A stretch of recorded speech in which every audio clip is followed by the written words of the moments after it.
House Republicans approved the legislation Thursday to keep the government running, something they've rarely been able to do on their own. The Senate followed suit shortly thereafter, ensuring that a weekend shutdown would be averted. Most House Democrats refused to support the stopgap measure, which extends government operations through Dec. 22 in a 235,193 vote. Only 12 House Democrats voted yes. In the Senate, the vote was 81 to 14. All opposed were Democrats. Typically, House GOP leaders, even when they hold the majority, have been unable to pass spending measures without significant support from Democrats. They face problems because Republican deficit hawks often refuse to vote for any legislation that adds to the debt without slashing spending elsewhere, while GOP defense hawks demand more money for the military. The House Democrats' move put pressure on House Speaker Paul D. Ryan RWIs to assemble the votes from his own party. Congress faced the possible shutdown threat because it failed to approve government funding at the start of the fiscal year in October. Now another temporary measure will allow negotiations to continue. Earlier Thursday, President Trump invited Ryan, House Minority Leader Nancy Pelosi de San Francisco and the Senate leaders to the White House to begin outlining the contours of a broader deal to fund the government through fiscal 2018. "We hope that we are going to make some great progress for our country," Trump said at the start of the meeting in the Oval Office. But Congress faces a time crunch to reach agreement amid broad divisions. Thursday's vote essentially punts the potential crisis to right before the Christmas weekend. Republicans, who have the majority in both houses of Congress, are expected to offer another stopgap measure at that time that would keep the government running into January. Leaders hope by then they will have a deal through September. "We hope we can come to an agreement," Senate Minority Leader Charles E. Schumer DNY said at the White House. "Funding the government is extremely important. Helping our soldiers is very important, and helping average citizens is very important.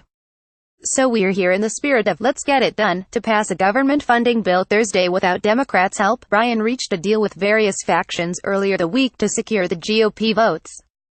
Under the agreement, the next package, on December 22, would increase military funding through the end of the fiscal year in September 2018 and extend an expiring surveillance program. But it included no fixes for Obamacare and immigration, as Democrats and some Republicans wanted. It also included a commitment to consider deeper spending cuts in the new year. To Democrats, the next package would also include money for the Children's Healthcare Program and emergency disaster funds for hurricane and wildfire recovery. That's not likely to be enough, though, to win over Democratic votes. Democrats also want a deal to help young immigrant dreamers avoid the risk of deportation as Trump ends the DACA program that allows them to stay and work in the U.S. And by January, some GOP lawmakers who met with Ryan will now expect to see big spending reductions, likely in welfare-related programs, before passing the final package. "The defense hawks and the fiscal hawks have come together," said Rep. Mark Walker RNC, who helped broker the deal as the head of the Conservative Republican Study Committee.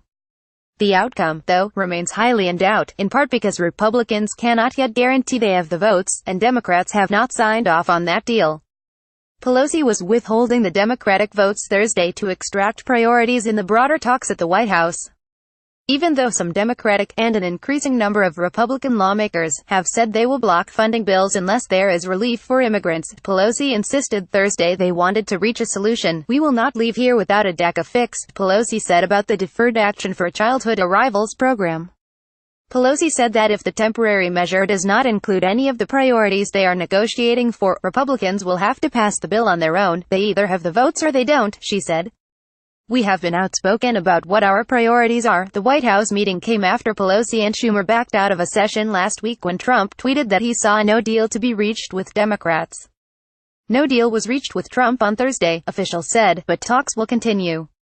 Trump and GOP leaders made the push for boosting defense funds, evening relocating the meeting to the Situation Room for a briefing from Defense Secretary James N. Mattis. Republicans want to boost defense spending by $54 billion, avoiding automatic cuts from a previous budget deal, with a $37 billion increase in non-defense accounts. Democrats are making the case for parity. The White House and GOP leaders also balked at linking the immigration issue to the year-end budget deal. White House spokeswoman Sarah Huckabee Sanders said they stressed that negotiations on immigration should be held separately on a different track, and not as part of the government funding bill. Lisa.Mascaro at lawtimes.com at Lisa Mascarwalso.